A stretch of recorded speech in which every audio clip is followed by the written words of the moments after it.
Hello friends, this is Kim here at Bluebird Legacy.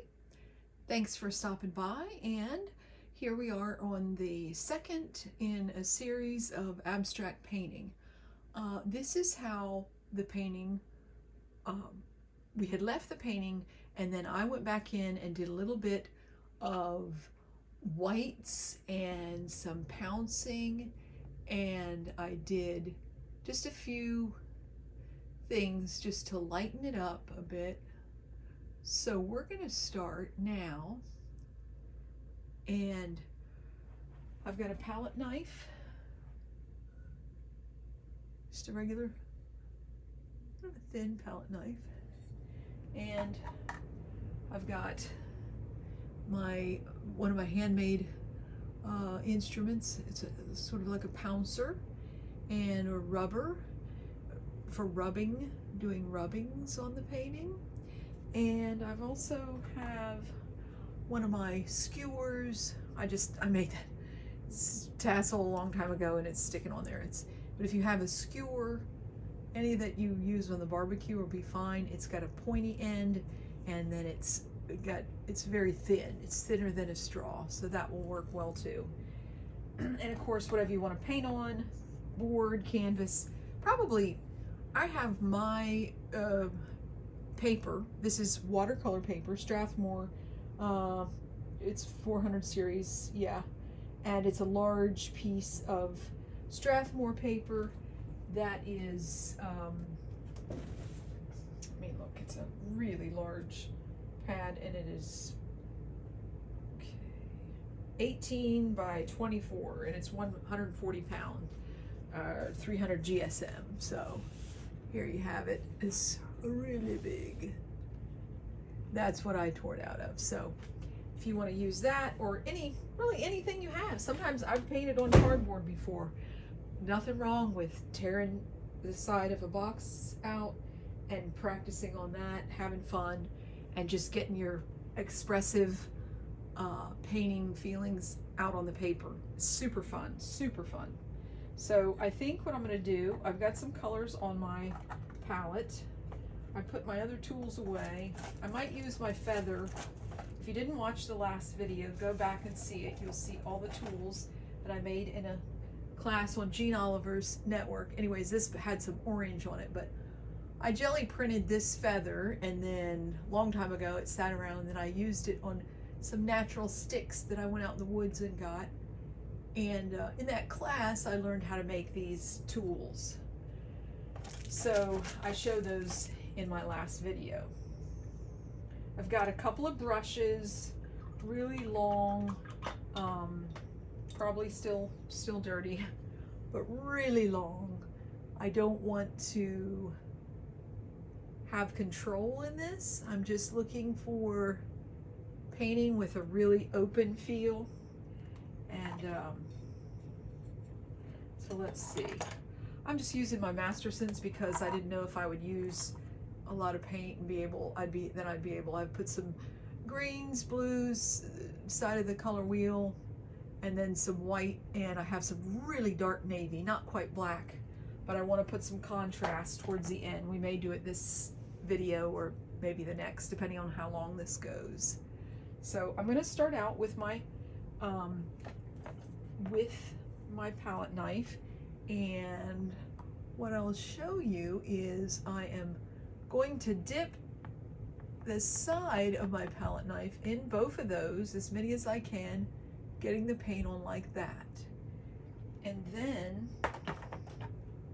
I'm going to just get some paint down. I want to get some paint in there so that I can then scratch into it with the end of my palette knife or with my skewer. See how the colors come up? And it just gives it a lot of texture. So that's what I'm going to be doing right now. And then I'm going to take two other colors and put those in. Partial. I love how I get the bold color when I come down with it. bring the palette knife down.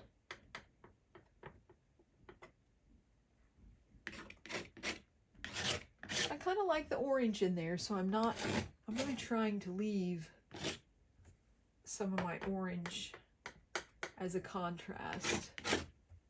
I like what this color did. These are just basic craft paints. I'm not painting with, just my gesso is I think it's either a golden or a Liquitex, just because that's what I had. But there's nothing super detailed about this.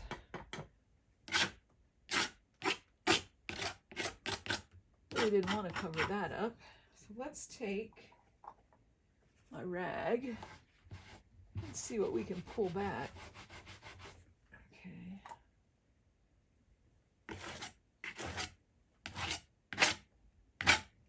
This is more bold color than what the brushes give you.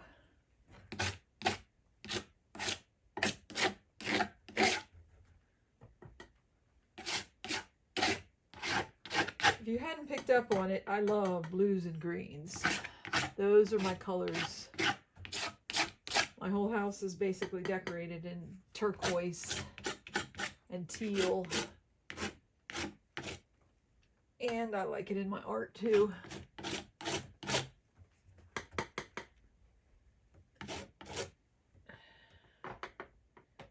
I'll infuse a little green there. Sorry if I've got it close up. Let me see if I need to move some of that. Don't be afraid to scrape. Okay. Yeah, let's do a little close up there. Get it a little closer. Go a little more detailed. Could you imagine painting a huge 6-foot by 10-foot painting with just a palette knife? It'd take a lot of focus.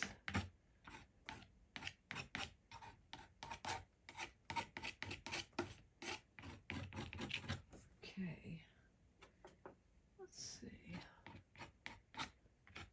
I love contrast, so, but I want to let this dry before I go into the darker tones. I'm really just trying to add color right now in the places that I want to see it.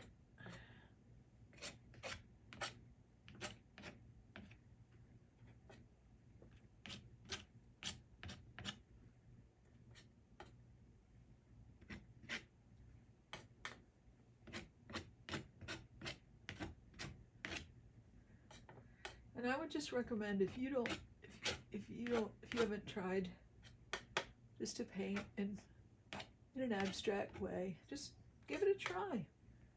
You can always paint over with gesso or other paint.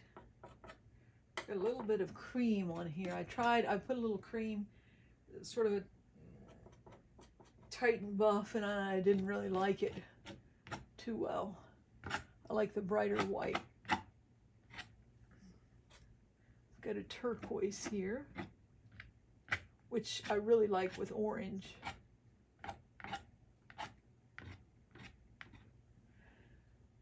My mom likes turquoise and orange and has touches of those colors throughout her house.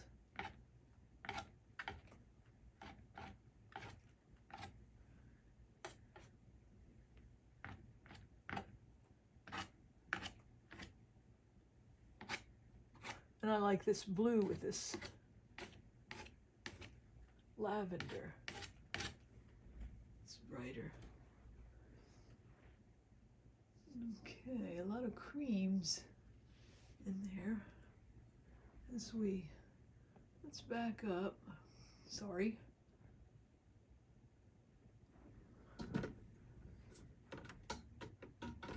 I'm going to turn my light on. You know, I have a nice light, and I just got so into painting and I didn't turn it on for us. Like I said, I'm not used to painting on camera, but we'll fix it.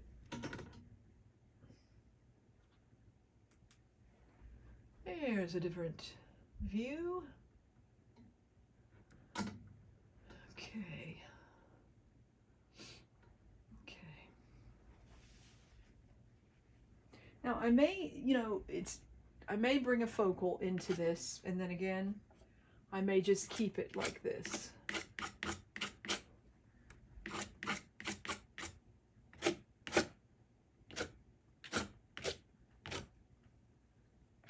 I like to talk to people who view my paintings and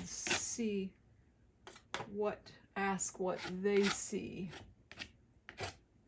Because in an abstract, you can see so many different things.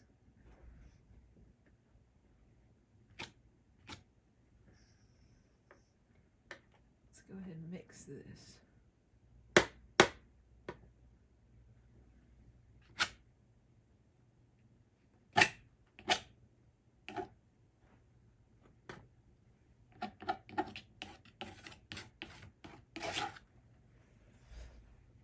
I really like the pink over there.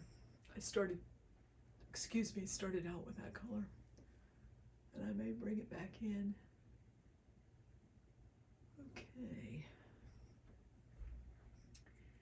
So, I may start on this side with some of the darks.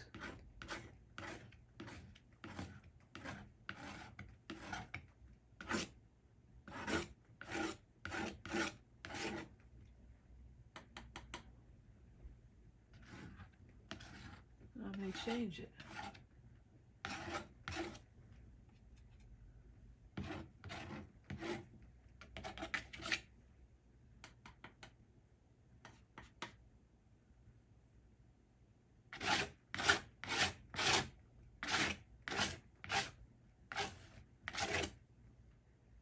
And then what I like to do is take my skewer I've been using. The white, I'm going to wipe it as much as possible. I don't want the white to get in that. You see the dark and the contrast brings out the other colors.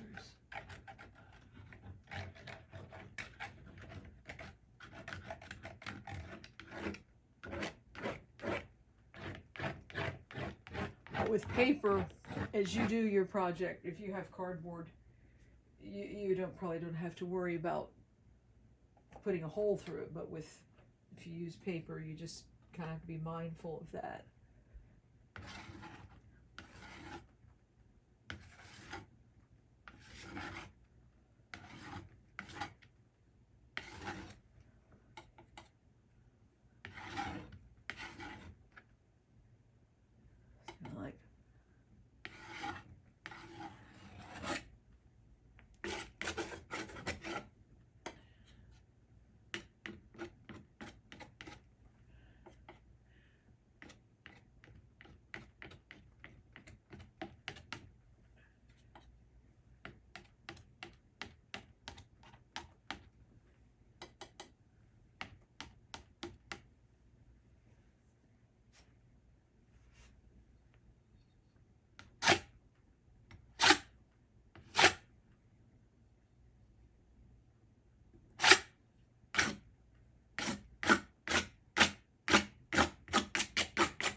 I think I'll bring in some black now that I have that navy.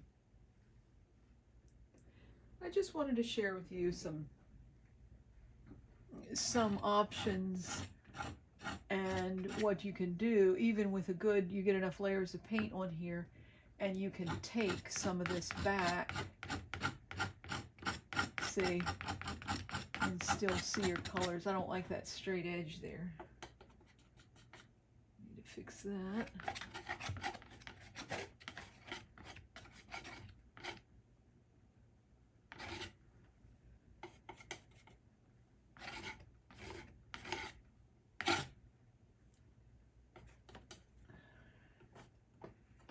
give it some weight over here.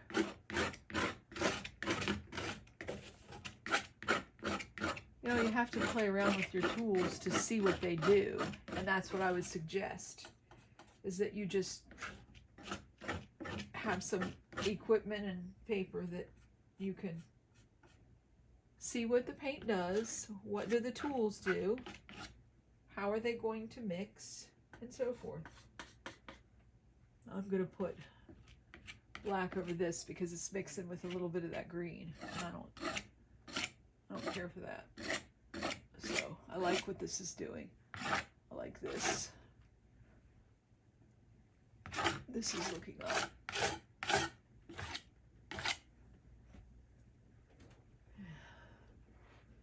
A little too centered.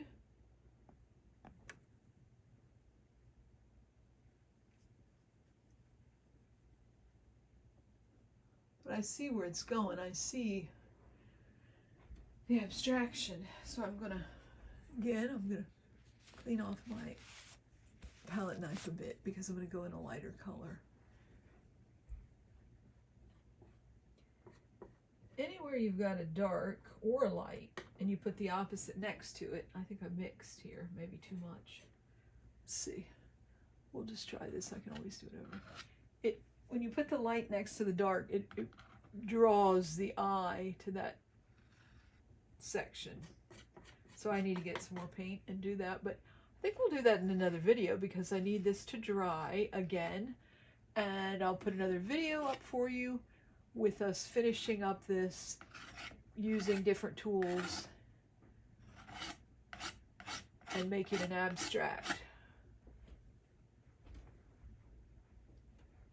Bringing in a focal. I hope you like the video. I really hope you enjoy it, and I hope you'll find yourself abstract painting. And please give the video a thumbs up, subscribe, and send your friends over. Thanks so much. See you next time.